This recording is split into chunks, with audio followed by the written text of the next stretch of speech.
बात हो रही थी बाड़मेर लिफ्ट, आज 2009 के अंदर पानी आया था शुरुआत के अंदर। आज वो करीब 15-16 साल होने के बाद में भी अभी तक घरों के अंदर तो छोड़ो, गाँव के अंदर भी पानी नहीं पहुंच रहा है।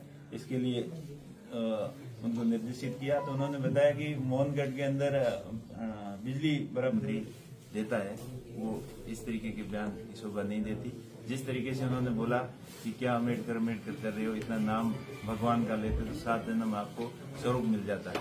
स्वर्ग किसने देखा है ये तो पता नहीं, लेकिन जो देश के संविधान की वजह से आज हम सब लोग प्रगति के पथ पर चल रहे हैं, वो सिर्फ और सिर्फ उस संविधान निर्माताओं की वजह से है। और उनका अपमान करना देश की आत्मा का अपमान है, और इससे बड़ा कोई घोर अपमान हो नहीं सकता। इसकी घोर निंदा करते हैं और गृह मंत्री की माफी मांगे और गृह मंत्री इस्तीफा दे, और नहीं देते हैं तो सरकार उनको बर्खास्त करे। आज देश के अंदर हालात बद से बदतर होते जा रहे हैं। और प्रदेश की बात करें तो प्रदेश सरकार को बने हुए 1 साल हो गया, और सबसे ज्यादा परेशान है आज की तारीख में तो किसान परेशान है। किसानों को कृषि कार्य हेतु बिजली नहीं मिल रही, और डिमांड भरे हुए काफी टाइम हो गया, उनको नए कनेक्शन नहीं मिल रहे, और जिनको कनेक्शन मिले हुए हैं उनको 2-2.5 घंटे से ज्यादा बिजली नहीं मिल रही है। और उसके अंदर भी कई बार ट्रिपिंग होने की वजह से किसानों की मोटरें जल जाती है। गैस की सिस्टम ठीक नहीं है, और ट्रांसफार्मर जलने के बाद में उनको हफ्तों भर महीनों भर चक्कर लगाने पड़ते हैं, जिससे किसानों की फसलें चौपट हो रही है और किसानों की हालत दिन प्रतिदिन बद से बदतर होती जा रही है। न तो कोई MSP के ऊपर खरीद हो रही है, आज मूंगफली की खरीद जो होनी चाहिए थी वो नहीं हो रही है, उसकी तुलाई नहीं हो रही है। पर्चियां कटे हुए काफी टाइम हो गए, और किसानों को आधा अनुदान की राशि भी सही समय पर नहीं मिल रही है, फसल बीमा का क्लेम नहीं मिल रहा है। हर तरीके से आज किसान परेशान है। वो सब बात अलग, लेकिन सबसे ज्यादा जो संकट है आज जो बिजली का है, उससे बहुत ही ज्यादा किसान आज परेशानी के अंदर है। उसकी तरफ सरकार का बिल्कुल ध्यान नहीं है। JJM की आज अभी मीटिंग हो रही थी, उसके अंदर बजट तो काफी स्वीकृत किया है, लेकिन धरातल के ऊपर JJM का कोई काम नहीं हो रहा है। टेंडर टाइम से हो नहीं रहे हैं, काम सही ढंग से हो नहीं रहे हैं। बेरोजगार युवा आज दर दर की ठोकरें खाने को मजबूर हो रहा है। स्थानीय लोगों को या जो बाहर की कंपनी आई है रोजगार के अंदर तवज्जो नहीं दे रही है। इस सभी समस्याओं की तरफ सरकार का ध्यान बिल्कुल नहीं है। 1 साल हो गए है और सरकार खाली राजनीतिक राजस्थान के नाम पर भ्रमण पे ऊपर है, विदेशों के भ्रमण में लगी हुई है, और यहाँ खाली राजनीतिक राजस्थान के नाम पर लोगों को गुमराह कर रही है। और न कोई धरातल के ऊपर कोई काम नहीं हो रहा है, और न कोई सरकार का विजन है कि राजनीतिक राजस्थान के अंदर अब क्या करेंगे। पुरानी वही काम के ऊपर उनका MOU करा रहे हैं, कभी कॉलेज वालों से MOU करा रहे हैं, कभी पुरानी कंपनियों एग्जिस्टिंग जो काम कर रही है उनसे MOU करवा रहे हैं, लेकिन कोई नया विजन नहीं है कि जिससे प्रदेश का डेवलपमेंट हो, प्रदेश में नए रोजगार के अवसर पैदा हो, यहाँ कोई बड़ी कंपनियां आके इन्वेस्ट करें। इस तरीके का विजन कोई राजनीतिक राजस्थान में नहीं दिखा। खाली लोगों का ध्यान भटकाने के लिए इधर उधर के प्रोग्राम चला रही है। आज दलितों के ऊपर बहुत अत्याचार बढ़ रहे हैं। बाड़मेर जैसलमेर जिले की बात करें तो यहाँ भी खूब दलितों के ऊपर अत्याचार हुए हैं। अभी हाल ही में विष्णाराम नाम के युवक के हत्या होने के 15 दिन बाद भी हत्यारों को पुलिस पकड़ नहीं पाई है। और छोटे छोटे जो क्राइम होते हैं या छोटी छोटी घटनाएं होती है उसके अंदर पुलिस बहुत ज्यादा लिप्त है, और बजरी माफियाओं भू माफियाओं के साथ में मिलीभगत करके लोगों को परेशान करने में लगी हुई है। और अपराधियों के अंदर जो खौफ होना चाहिए था पुलिस का, वो खौफ नाम की कोई चीज नहीं है। अपराधी खुलेआम घूम रहे हैं और उनको पकड़ने में पुलिस नाकाम रही है। इस तरीके से हर पॉइंट पे सरकार फेलियर रही है। इन सरकार की फेलियरिटी अब जनता को पूरी समझ में आ रही है। और बीजेपी सरकार चाहे केंद्र की सरकार हो चाहे राज्य की सरकार हो, धर्म के नाम पर राजनीति करके अपनी रोटियां सेक रही है, और कैसे सत्ता के ऊपर काबिज हो उस एजेंडे के अलावा उनके पास कोई एजेंडा नहीं है। कोई ना तो डेवलपमेंट का एजेंडा है, ना कोई इंडस्ट्रियल फैसिलिटी डेवलपमेंट करने का एजेंडा है, ना किसानों को राहत देने का कोई एजेंडा है, और ना कोई महंगाई कम करने का एजेंडा है। सिर्फ और सिर्फ अपने प्रोपेगेंडा के हिसाब से देश के अंदर अशांति फैलाने का काम कर रही है।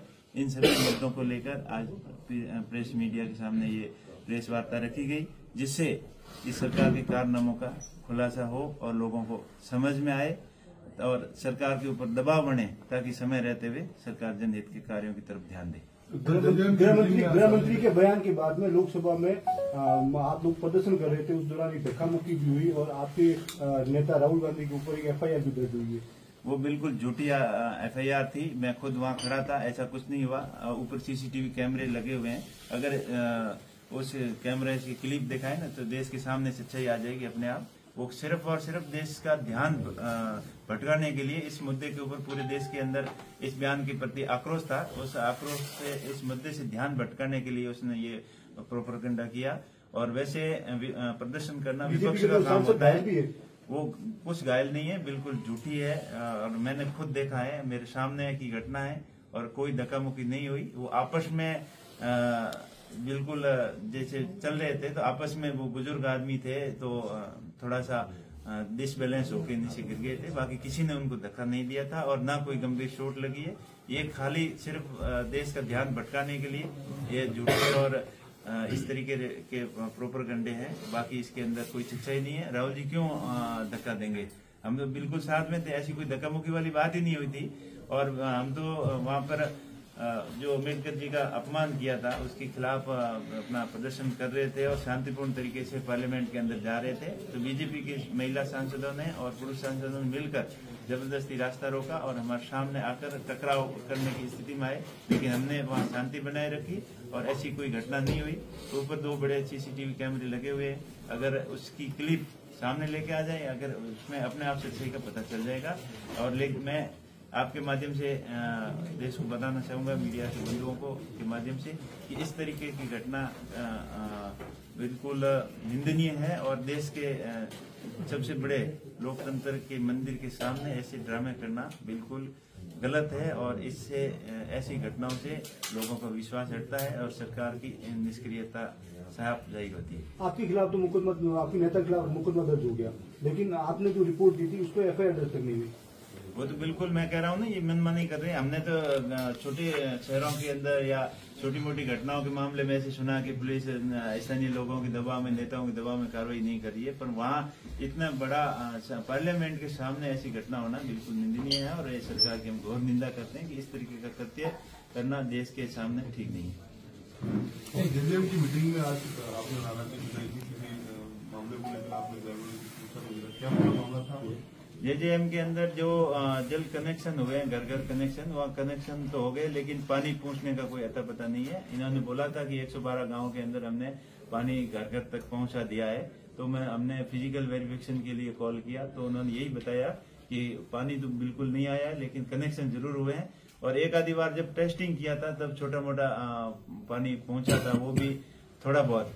बाकी ज्यादातर जगह जो 112 गांव की करीब इन्होंने बताया कि वहाँ पूरा काम हो गया, वहाँ पानी अभी तक नहीं पहुंचा है। इसलिए हमने यही बोला कि सरकारी पैसे का दुरुपयोग नहीं हो। एक बहुत बड़ी महत्वाकांक्षी योजना है और इसका फायदा लोगों तक होना चाहिए, ताकि लोगों के आम जनता के पैसों की बर्बादी इस तरीके से करना ठीक नहीं है। सर, विद्युत कृषि कनेक्शनों को लेकर बड़ी संख्या में जो है प्रायोरिटी तोड़ी गई है। यही गारमेंट शहर की बात करें तो यहाँ भी कुछ मामले सामने आए। बिल्कुल मेरे संज्ञान में है, मैंने उनके खिलाफ लिखित में भी दिया था। एक बिहार GSS के ऊपर करीब 50 लोगों के इस तरीके के साथ में प्रायोरिटी तोड़कर कनेक्शन दिए।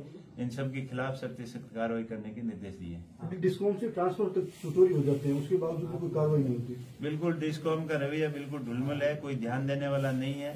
और इतना बड़ा विद्युत तंत्र है, लेकिन उसकी मॉनिटरिंग बिल्कुल जीरो है, बिल्कुल राम भरोसे हो रहा है सारा मामला। जो जेजेएम वाली जो मीटिंग थी उसके अंदर क्या निर्देश दिए गए, तो आपकी ओर से क्या दिए गए, कलेक्टर साहब की ओर से क्या दिए गए? मेरी तरफ से तो ये कहा गया कि जो स्कीम आपने बनाई है स्कीमें, उनका सुचारू रूप से संचालन हो और लोगों को पानी कैसे पहुंचे। अभी बाड़मेर लिफ्ट की बात हो रही थी। बाड़मेर लिफ्ट आज 2009 के अंदर पानी आया था शुरुआत के अंदर। आज करीब 15-16 साल होने के बाद में भी अभी तक घरों के अंदर तो छोड़ो, गाँव के अंदर भी पानी नहीं पहुंच रहा है।